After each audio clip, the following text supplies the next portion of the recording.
Hello students, this is the continuation of the previous video of SS chapter 1. Now open page number 3. The Dutch.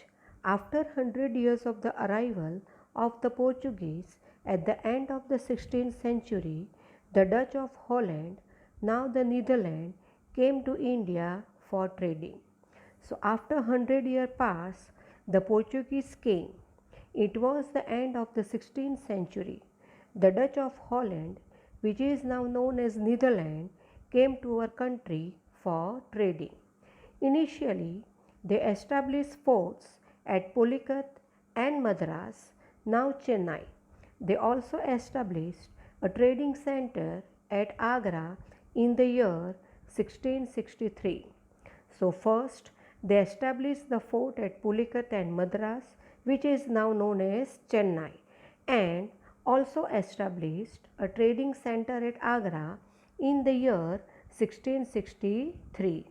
Meanwhile, the British also arrived in India. The Dutch could not withstand the competition against the British. By that time, the Britishers also came to India, but the Dutch people could not withstand competition with the Britishers. Could not withstand competition means Britishers को झेल नहीं पाए. British interest in India. During the reign of Queen Elizabeth of England in the year 1600 CE, the British established the East India Company.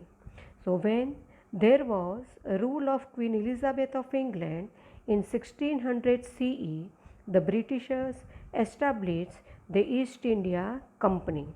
This company belonged to the merchants who wanted to increase their wealth by undertaking trade with India. This company was of those merchants who wanted to increase their wealth by trading with India. The first British ship arrived in India at the port of Surat in the year 1608 CE. So first British ship came to Surat port in the year 1608 CE. Captain W. Hawkins, the captain of the ship, was the first British to set foot in India.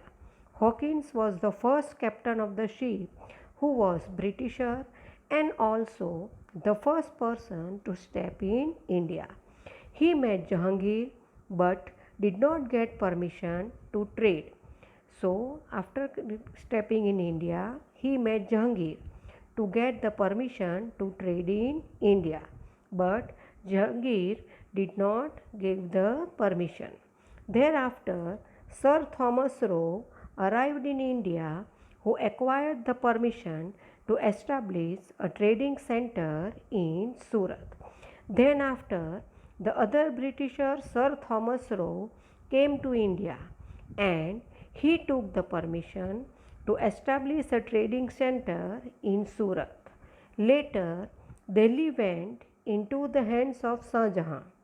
Shah Jahan gave permission to the British to carry out trade in Bengal.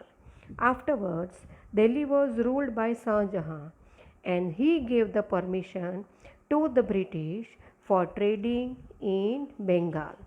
The French established the French East India Company in the year 1664 CE. The French people, they established their French East India Company in the year 1664 CE. They established factories in Surat, Machilipatnam and Pondicherry. So where did they establish their factories? So in Surat, Machilipatnam and Pondicherry. The head of the French company was Joseph Francois Duplex, who had the desire to expand the European rule in India. So Joseph Francois was the head of the French company and he had a strong desire, प्रबल इच्छा थी, wish थी, that the European state expand more and more in India.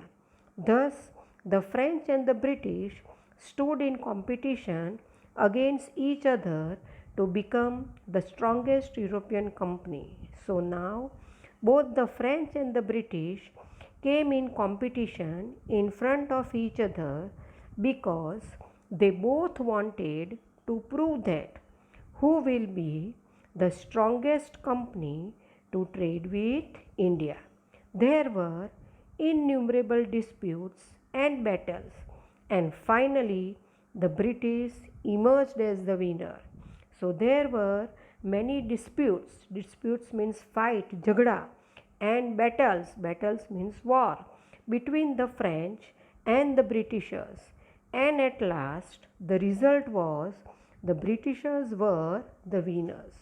However, the French retained their control over the trading centers of Pondicherry, Mahe, and Chandranagar.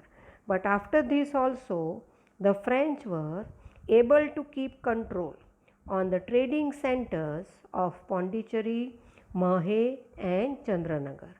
British trade in Bengal. The British first started their trade on the bank of river Hooghly and established forts in the year 1651 CE.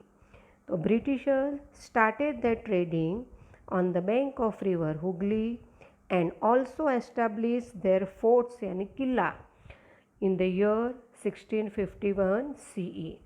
The forts were garrisoned for the protection of the factory and got the permission from the Mughal Emperor Aurangzeb to trade without paying taxes against an annual payment. These forts were garrisoned means the forts were covered fully with the soldiers.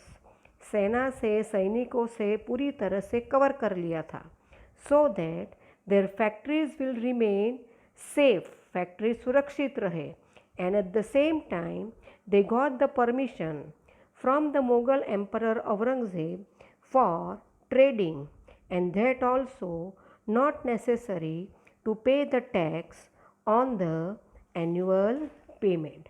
Now turn page number 4. The expansion of the British rule between 1757 CE and 1857 CE.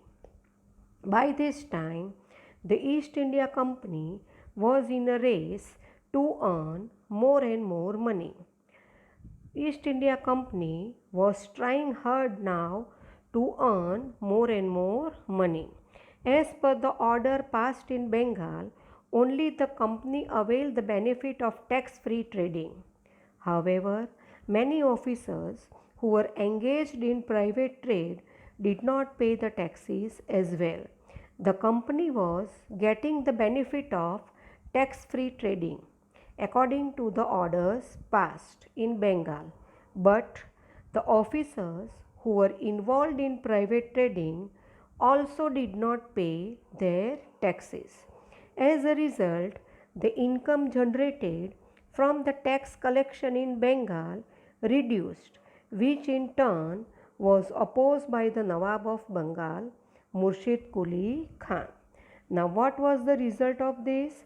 That the income which was obtained from the collection of tax in Bengal started decreasing, which was opposed, सबने विरोध किया, by the Nawab of Bengal, Murshid Quli Khan.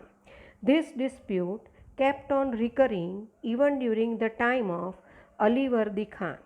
This dispute means quarrel, jagda, continued constantly even during the time of Ali Vardi Khan.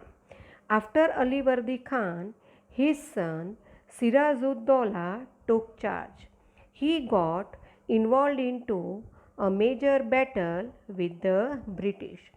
So Ali Vardi Khan के बाद, after Ali Vardi Khan, Siraj-ud-Dowla was his son.